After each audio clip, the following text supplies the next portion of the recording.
Hello dear students, welcome back to my channel physics SPC. Electrostatics का एक अच्छा question.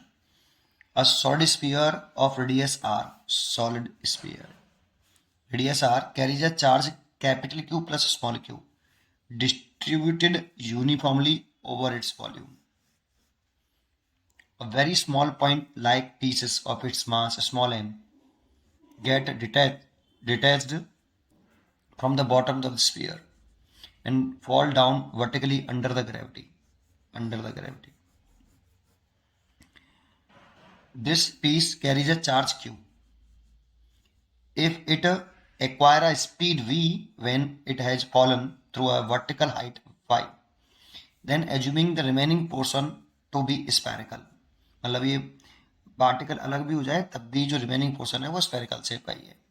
चार चॉइस रखी है और ये फिगर भी दे रखा है। देखो पहले तो ये सॉलिड स्फीयर बोल रहा था ये तो और इसमें चार्ज उसके वॉल्यूम में डिस्ट्रीब्यूट है तो ये सॉलिड नॉन कंडक्टिंग स्फीयर हो गया। ठीक है। और capital Q plus small Q total charge था, लेकिन उसमें से ही एक मास अलग हुआ है, उसी स्पीयर में से अलग हुआ है एक, और जिस पे चार्ज कितना है क्यू है, इसीलिए इस पे स्पीयर पे चार्ज रह जाएगा कैपिटल क्यू, और ये स्मॉल क्यू इसी स्पीयर में से अलग हो गया है, इसी स्पीयर से निकला है बेटा वो, इसीलिए टोटल चाहिए था। जब उसमें से क्यू निकल गया तो बचा कितना, कैपिटल क्यू। ठीक है। जब ये यहाँ से निकलाएगा तो उसमें निकल रहा होगा तो इनिशियल स्टेज की जीरो रही होगी, है ना। और इस पर दो फोर्स लग रहे होंगे, एक ये charge particle electrostatic force of attraction repulsion लगा रहा होगा, और दूसरा ग्रेविटेशनल फोर्स ऑफ अट्रैक्शन लग रहा होगा, और ये दोनों ही कंजर्वेटिव फोर्स है, इसीलिए इसमें मैकेनिकल एनर्जी कंजर्व रहेगी। तो इस वाले पॉइंट पर जब ये पार्टिकल पहुंच जाए तो कितनी स्पीड होगी ये पूछ रहा है। तो मान लो इस वाले पॉइंट को ए मान लेता हूँ, इसको भी। तो using the conservation of mechanical energy ये यूज किया मैंने, क्योंकि इसमें केवल और केवल electrostatic force and gravitational force लग रहे हैं, जो कि दोनों के दोनों कंजर्वेटिव फोर्स, इसीलिए मैकेनिकल एनर्जी कंजर्व रहेगी। इसीलिए लिख सकता हूँ के इनिशियल, तो काइनेटिक एनर्जी ए पॉइंट पर plus potential energy at point A is equal to kinetic energy at point B plus potential energy at point B. अब देखो ए पॉइंट पर ये जो पार्टिकल अलग हुआ है इसका मास एम है, चार्ज क्यू है, तो इसी की काइनेटिक एनर्जी लिखनी है। तो काइनेटिक एनर्जी तो जीरो इसकी इनिशियल, प्लस अगर मैं पोटेंशियल एनर्जी की बात करूँ तो यहाँ दो पोटेंशियल एनर्जी होंगी। ये जो पोटेंशियल एनर्जी होगी यहाँ पे ये दो होंगी, एक ग्रेविटेशनल पोटेंशियल एनर्जी प्लस एक इलेक्ट्रोस्टैटिक्स पोटेंशियल एनर्जी।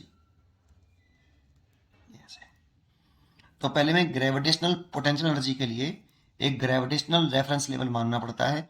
तो किसी को भी मान लो, जैसे मैं इसको एक ग्रेविटेशनल रेफरेंस लेवल मान लूँ, ग्रेविटेशनल रेफरेंस लेवल।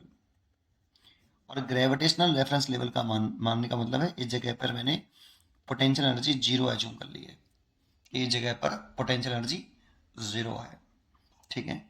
तो मैंने ये रेफरेंस लेवल माना है। तो बताओ इस वाले पॉइंट पर जब पोटेंशियल एनर्जी रेफरेंस लेवल यही मान लिया तो ये पॉइंट पर ग्रेविटेशनल पोटेंशियल एनर्जी तो जीरो हो गई, ये तो जीरो हो गई ग्रेविटेशनल पोटेंशियल एनर्जी। ये ए पॉइंट की मैंने ग्रेविटेशनल पोटेंशियल एनर्जी लिख दी, लेकिन ए पॉइंट की इलेक्ट्रोस्टैटिक पोटेंशियल एनर्जी और लिखनी पड़ेगी। उसके लिए रेफरेंस लेवल हम इनफाइनाइट पर मानते हैं। आपने पढ़ा होगा कि जो potential energy electrostatic potential energy है वो इनफाइनाइट पर एज्यूम करते हैं, तभी हम फॉर्मूले लिखते हैं सारे पोटेंशियल के जितने भी हैं, है ना। तो उसका रेफरेंस लेवल मैंने इनफाइनाइट पर माना है। अच्छा, अब उसकी पोटेंशियल एनर्जी लिखी कितने, तो देखो ये स्फीयर के सरफेस पर है, स्फीयर के सरफेस पर है ये चार्ज, तो charge into potential at point A, और ये पोटेंशियल होगा due to sphere, due to sphere. अब ये समझाता हूँ, अगर आपको नहीं आता है तो इसे बताता हूँ। पहले इतनी बात आपको आनी चाहिए। नंबर एक, ये पोटेंशियल एनर्जी लिखी है मैंने एट पॉइंट ए पर ड्यू टू स्फीयर, तो ये पूरे सिस्टम की कह सकते हो, इक्वल टू कितना के भी लिखें तो का एनर्जी इस वाले पॉइंट पर लिखे हैं तो कितनी, half M V square plus, अब यहाँ पे भी ये दो वजह से पोटेंशियल एनर्जी होगी, एक ड्यू टू स्फीयर और एक due to gravitational potential energy. तो पहले मैं ग्रेविटेशनल लिख रहा हूँ। पहले ये तो ग्रेविटेशनल पोटेंशियल एनर्जी थी जो कि जीरो थी, ये जीरो हो गई है, और ये वाली जो इलेक्ट्रोस्टैटिक पोटेंशियल एनर्जी है इस वाले पॉइंट पर क्यू इंटू वी ए है। वी ए पोटेंशियल है एट पॉइंट ए का ड्यू टू स्फीयर, है ना। और ऐसे ही मैं बी पॉइंट पे लिखूं तो इसको रेफरेंस पॉइंट माना है मैंने, तो इस रेफरेंस लेवल से ये वाई डेप्थ नीचे है, जब नीचे होता है तो माइनस लगाते हैं, तो माइनस का एम जी एच, एच कितना वाई। तो ये तो ग्रेविटेशनल पोटेंशियल एनर्जी लिख दी, क्योंकि ये रेफरेंस लेवल से नीचे है, नीचे हो तो माइनस के एम जी वाई, और ऊपर होता है रेफरेंस लेवल से तो प्लस के एम जी वाई लिखते हैं, तो माइनस के एम जी वाई लिख दिया। एंड प्लस, अब यहाँ पे प्लस यहीं पे लिख देता हूँ, एंड इलेक्ट्रोस्टैटिक पोटेंशियल एनर्जी लिखनी है बी पॉइंट की, तो क्यू इंटू वी बी, और ये जो वी बी है ये ड्यू टू स्फीयर है, ड्यू टू स्फीयर। बस वैल्यू पुट करनी है, वी ए वी बी पता होना चाहिए आपको। जरा समझते हैं, एक छोटी सी बात और समझाता हूँ यहाँ।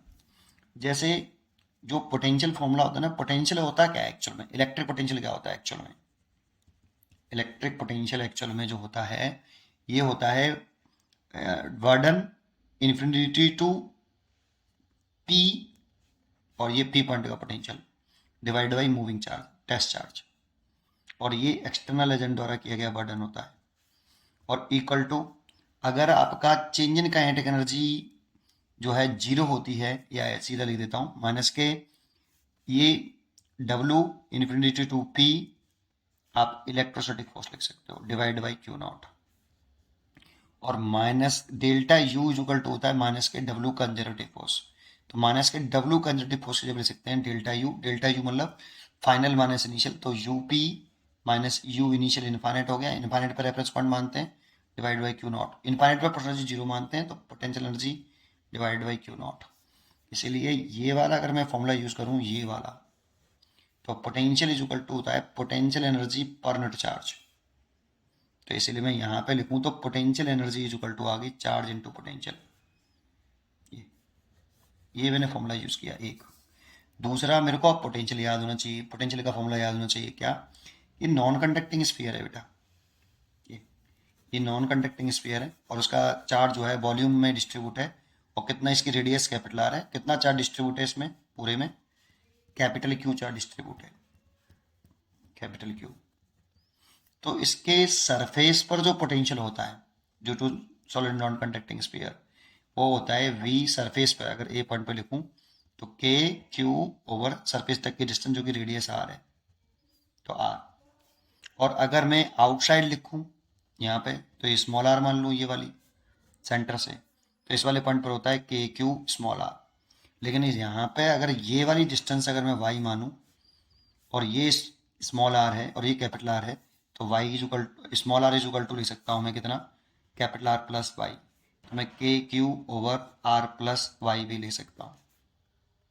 तो ये सरफेस पर, ये आउटसाइड, इनसाइड भी लिखते हैं, उसका फॉर्मूला और थोड़ा सा खराब होता है, याद करना चाहिए, नॉन कंडक्टिंग स्फीयर है, इनसाइड किसी पॉइंट पर लिखे, अगर ये सेंटर से डिस्टेंस आर है तो वी इज इक्वल टू होता है K Q over two R Q three R square minus small R square, ये होता है बेटा, है ना, ये फॉर्मूला होता है, लेकिन इसकी जरूरत नहीं पड़ रही है, हमें इन दोनों की जरूरत पड़ेगी।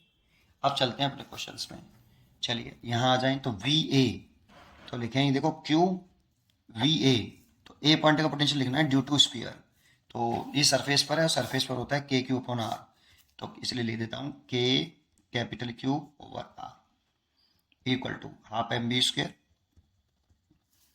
माइनस का M G Y plus K, B point outside हो गया स्फीयर के लिए, और सेंटर से जो डिस्टेंस है ये वाली, ये आर प्लस वाई है, इसलिए के कैपिटल क्यू, स्फीयर पर कैपिटल क्यू चार्ज बचा है क्योंकि उसमें से क्यू तो अलग हो गया है ना, तो कितना आर प्लस वाई। अब इसके लिए आपको वेलोसिटी के लिए सॉल्व करना है, वैसे इसको आपको, तो ये खत्म हो जाता है आपका आंसर, ठीक है। तो जरा देखते हैं कैसे करें, इस वाले को इधर ले आए, तो ये हाफ एम बी स्क्वायर, तो ऐसे लिख लिया बेटा मैंने, इस दोनों को इधर ले आए, तो K capital small Q capital Q over R, ये वाला लिखा, इसको इधर लेके आया तो माइनस का K small Q capital Q R plus Y, और इसको भी इधर लेके आया तो प्लस का एम जी वाई। इसमें से जो है के small Q capital Q common ले लिया, वन अपॉन आर, अच्छा एलसीएम ले लेता हूँ, सीधा एलसीएम ले लेता हूँ, आर और आर प्लस वाई, इसमें मैंने एलसीएम ले लिया, इतने में से लिया है, प्लस एम जी वाई को ऐसे लेने दिया। एलसीएम लूँ तो आर से R cancel, then R plus Y minus K, R plus Y से आर वाई कैंसिल और आर बचा, आर से आर कट गया। तो ये मैं नेक्स्ट पेज पर करता हूँ, मैं इसी वाले पेज पर कर देता हूँ। तो कितना लिखूँ, half M V square is equal to, K की वैल्यू शायद यहाँ पे 4 पाई एप्सिलॉन नॉट के टर्म में दे रखी है, तो मैं भी लिख देता हूँ उसे 1/4 पाई एप्सिलॉन नॉट क्यू क्यू, और ऊपर बचा वाई और नीचे बचा आर और ब्रैकेट में आर प्लस वाई और प्लस का एम जी वाई। अब देखो इस दो का तो मल्टीप्लाई ऊपर होगा और m का डिवाइड नीचे होगा, तो V square is equal to वो जो आएगा 2 का मल्टीप्लाई ऊपर कर लें तो 2 Q Y over 4 pi epsilon naught R and R plus Y और m का डिवाइड होगा नीचे। ये देखो मैंने 2 का मल्टीप्लाई किया और m का डिवाइड कर दिया है, प्लस ऐसे ही जब इसमें m का डिवाइड करूंगा, m का डिवाइड पूरे में होगा तो इसका ये तो m से m कैंसिल हो जाएगा, 2 का मल्टीप्लाई और कर लो 2g बाई m का डिवाइड से m कट गया। अब देखो इसमें से मैं 2y कॉमन ले लूँ, 2y अगर मैं कॉमन ले लूँ तो यहाँ से q over 4 pi epsilon naught r plus Y और m और प्लस यहाँ से 2y कॉमन ले लिया है तो g, ये v स्क्वायर आ रहा है। यही हमारा आंसर है बेटा, इसी फॉर्मेट में हमारा आंसर क्वेश्चन में दे रखा है। पहले हमें फॉर्मेट पता होनी चाहिए, तभी हम सोच पाते हैं कि हमें करना क्या है लास्ट में। तो देखो इसका जो आंसर है V square is equal to 2y Q 4 pi epsilon naught into capital R plus Y m plus g। D is correct choice, D is a correct choice. उम्मीद करता हूँ कि आपको ये क्वेश्चन जरूर समझ में आया होगा। पढ़ते रहिए और खुश रहिए। Thank you.